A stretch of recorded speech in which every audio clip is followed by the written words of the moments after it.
Los sistemas de liberación de medicamentos son un componente importante en el desarrollo de medicamentos y terapias.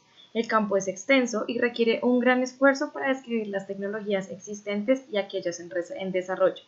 El objetivo de la siguiente presentación es la descripción y justificación de las nanopartículas y en particular los liposomas como potenciales vehículos de liberación de medicamentos anticancerígenos. Además, se presenta una evaluación práctica de diferentes formulaciones liposómicas en función de ciertas propiedades tras su síntesis en el laboratorio.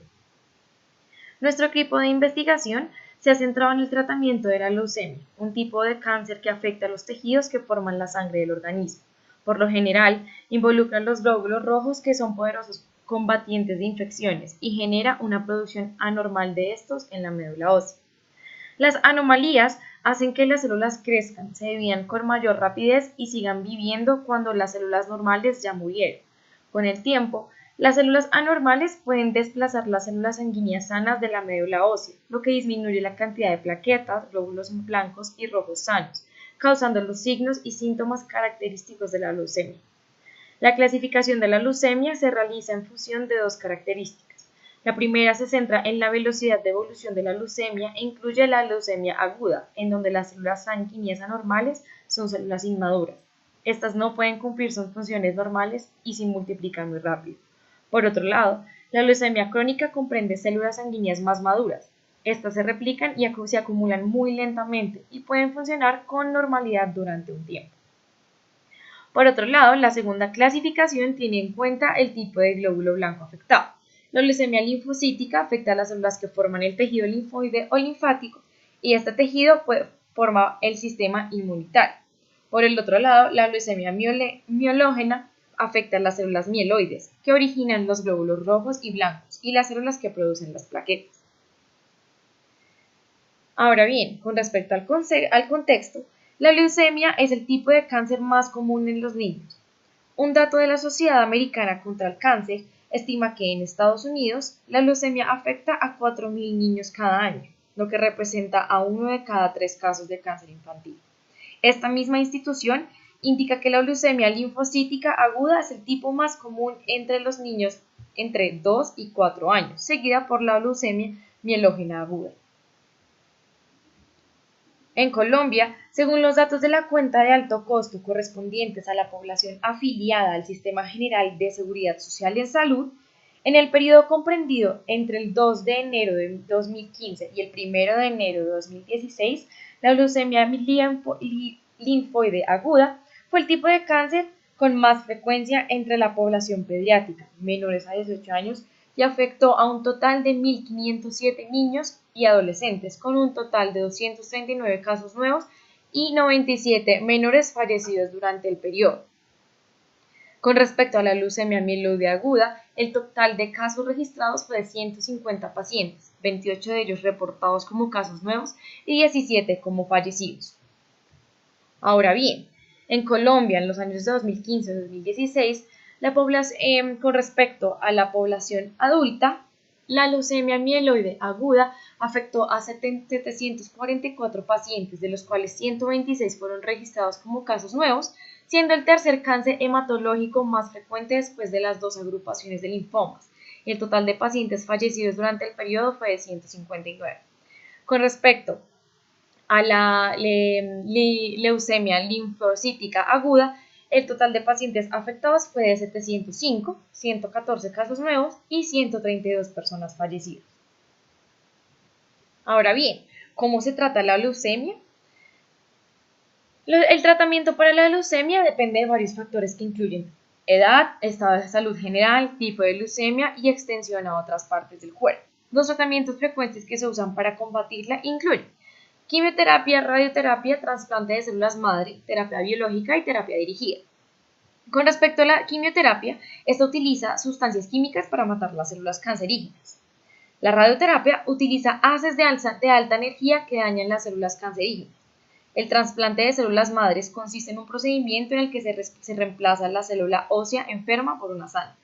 La terapia biológica funciona mediante tratamientos que ayudan al sistema inmunitario a reconocer y atacar las células de la leucemia. La terapia dirigida usa medicamentos que atacan vulnerabilidades específicas de las células cancerosas. Ahora bien, las desventajas del tratamiento actual son las siguientes. En primer lugar está la afectación secundaria a células y tejidos sanos por los mecanismos físicos o químicos empleados para alterar las células cancerígenas. Por ejemplo, las altas dosis energéticas empleadas en sesiones de radioterapia pueden generar pérdida de cabello, problemas cutáneos y fatiga. También la quimioterapia puede causar cansancio, trastornos del aparato digestivo, como náuseas y vómito, alteraciones en valores normales de la sangre, toxicidad cutánea, reacciones de hipersensibilidad y alteraciones en la fertilidad. Adicionalmente, se han observado bajos niveles de biodisponibilidad alcanzados después de la administración de estas formulaciones, lo cual lleva a que el número de dosis requeridas para el tratamiento aumente. En el campo de la terapia dirigida se destacan los liposomas como vehículo de liberación de medicamentos por sus ventajas sobre métodos de dosis convencionales. Se trata de vesículas esféricas compuestas por una bicapa fosfolipídica con un centro acuoso encapsulado. Dada su naturaleza bifásica, pueden actuar como vehículos de medicamentos hidrofílicos o lipofílicos. Ofrecen además ciertas ventajas en cuanto a biocompatibilidad, biodegradabilidad, propiedades farmacocinéticas mejoradas, liberación dirigida, reducción de efectos secundarios de medicamentos y toxicidad frente a las formulaciones tradicionales. Por tanto, se han probado como vehículos adecuados de medicamentos y llevando a la aprobación de varias formulaciones liposomales en el mercado, algunas para el tratamiento del cáncer. Ahora bien, vamos a hablar un poco sobre las características específicas de los liposomas. A partir de una revisión en la literatura existente para las formulaciones de los liposomas, se describen las siguientes propiedades como fundamentales para asegurar la efectividad general de estos en la liberación de medicamentos. En primer lugar, el potencial Z, el cual describe la diferencia de potencial entre el medio de dispersión y la capa estacionaria unida a la partícula. Una alta eficiencia de aprisionamiento indica una buena capacidad de encapsular el medicamento, dejando así una mínima cantidad libre en solución. Por otro lado, el perfil de liberación o medicamento, rodomina en este caso, implica una liberación paulatina correspondiente a las necesidades fisiológicas del paciente. En cuanto a la actividad citotóxica, se debe presentar una inhibición al crecimiento de células diferencial. Cargadas con medicamento, las formulaciones liposomales deben inhibir el desarrollo y crecimiento de las células cancerígenas. En este caso particular, esperamos que las formulaciones no presenten actividad citotóxica, para así demostrar la seguridad de los materiales utilizados en el vehículo únicamente. Adicionalmente, la fluidez de la bicapa liposomal debe ser justa para asegurar la estabilidad y evitar filtraciones del medicamento encapsulado. La absorción celular de liposomas por fusión entre membranas debe ser apropiada y potencialmente específica para asegurar la liberación de medicamento dentro de las células cancerígenas. Finalmente, se describe un tamaño liposomal óptimo entre 50 y 200 nanómetros, preferiblemente mayor a 100 nanómetros para aplicaciones clínicas, pues evitan procesos de fagocitosis y aseguran encapsulación de cantidades útiles de medicamento. Ahora bien, dado que en trabajos futuros la liberación de los liposomas creados será por inyección intravenosa, es necesario que los liposomas tengan las siguientes características adicionales. Deben soportar un pH entre 7.3 y 7.4, deben recluirse en trabajos futuros con materiales como el PEG para su transporte en la sangre para evitar desestabilización de los liposomas por moléculas como el HDL y LDL de la sangre.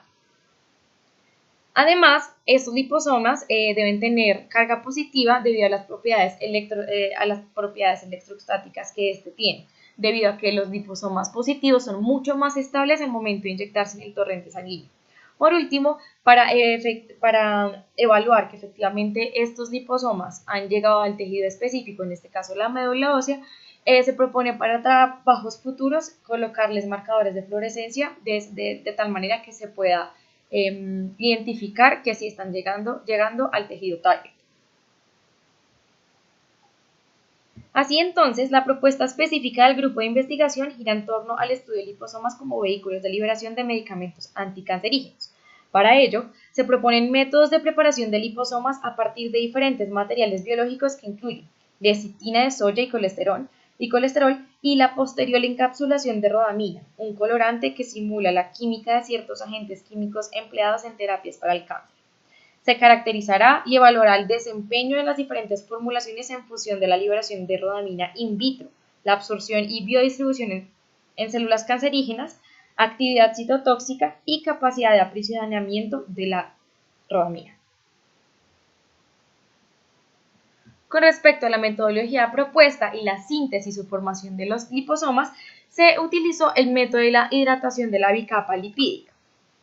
Para esto se agregaron 100 miligramos de lecitina de soya en 5 mililitros de cloroformo, se colocaron en el rotaevaporador durante 50 minutos, posteriormente se agregaron 10 mililitros de PBS 1X y 0.2 gramos de rodamina.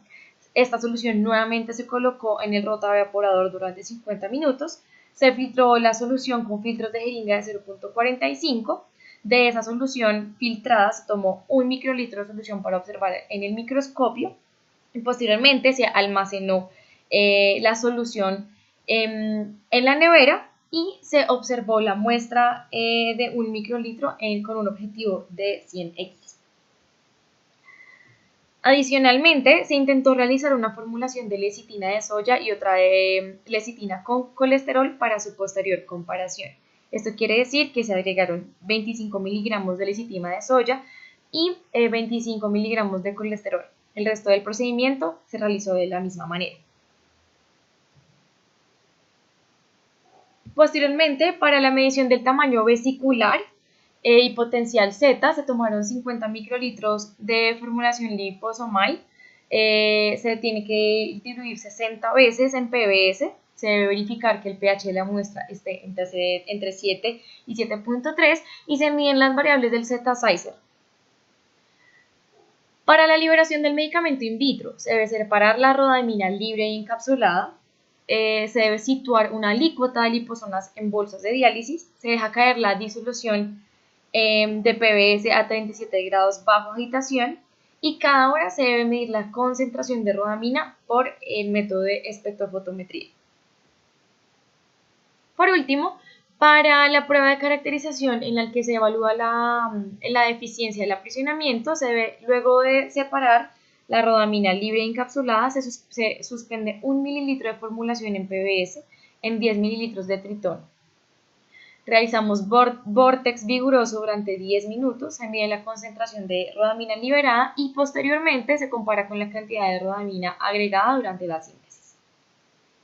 Con respecto a la absorción, biodistribución y actividad citotóxica in vitro, se toman 50 microlitros de formulación liposomal, se diluyen 60 veces en PDF, se verifica que la muestra esté entre 7 y entre un pH de 7 y 7.3 y se miden las variables nuevamente en Z-Size.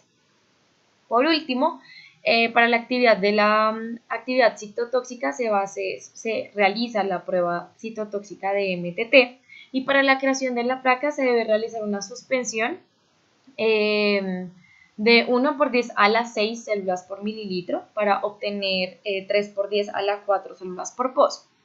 Por ende, se debe sembrar en cada pozo 100 microlitros de la suspensión para obtener una concentración celular de 3 por 10 a las 5 células por mililitro para obtener así 3 por 10 a la 4 células por pozo. Esto quiere decir que la suspensión celular o la concentración celular debe ser 10 veces más concentrada para obtener así 3 por 10 a la 4 células por pozo. Por último, para los 24 pozos se toman 2.400 microlitros, en los que 720 microlitros son de la suspensión 1 creada y 1.680 microlitros son el medio. Siendo así, los tratamientos para esta prueba van a ser los siguientes. Van a ser los liposomas con medio, el control positivo será el DMSO y medio, el control negativo las células con medio y por último los blancos van a corresponder al DMSO sin células, posiblemente medio sin células y liposomas sin células. Para la prueba de MTT, los liposomas se diluyen en PBS y se agregan 100 microlitros a los pozos. Luego, 24 horas, se remueve el medio y se incuban las células con 200 microlitros de medio y MTT de 0.5 miligramos por mililitro. Posteriormente, se agrega DMCO para solubilizar los cristales de formazán y se lee en el espectrofotómetro a 570 nanómetros. Con respecto a los resultados, luego de múltiples intentos para la síntesis de liposomas, se obtuvieron estos resultados bajo el lente de microscopio. Las flechas indican la presencia de liposomas reconocidos por su movimiento en el aceite de inmersión utilizado. Entre los resultados cabe destacar que primeramente se hizo la creación de los liposomas formados sin rodamina, que corresponde a la imagen en verde, y posteriormente se realizaron los liposomas con rodamina en su interior.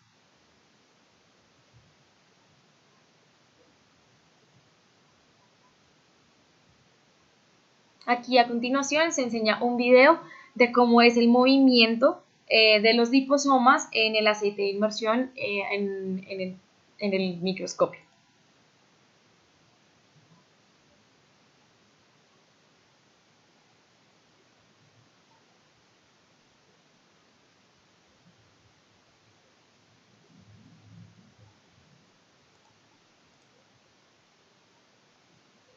Por último, una medición de la muestra de liposomas de lecitina indica una distribución de tamaños con dos picos notorios, alrededor de 90 nanómetros y 1500 nanómetros. Se determinó que el primero se refiere a las estructuras liposómicas sintetizadas, mientras que el segundo mide residuos de rodamina libres en solución luego del proceso de síntesis. Para futuras pruebas, se determinó el uso de una menor cantidad de rodamina o el uso de herramientas de filtración antes del uso del equipo de mano. Gracias.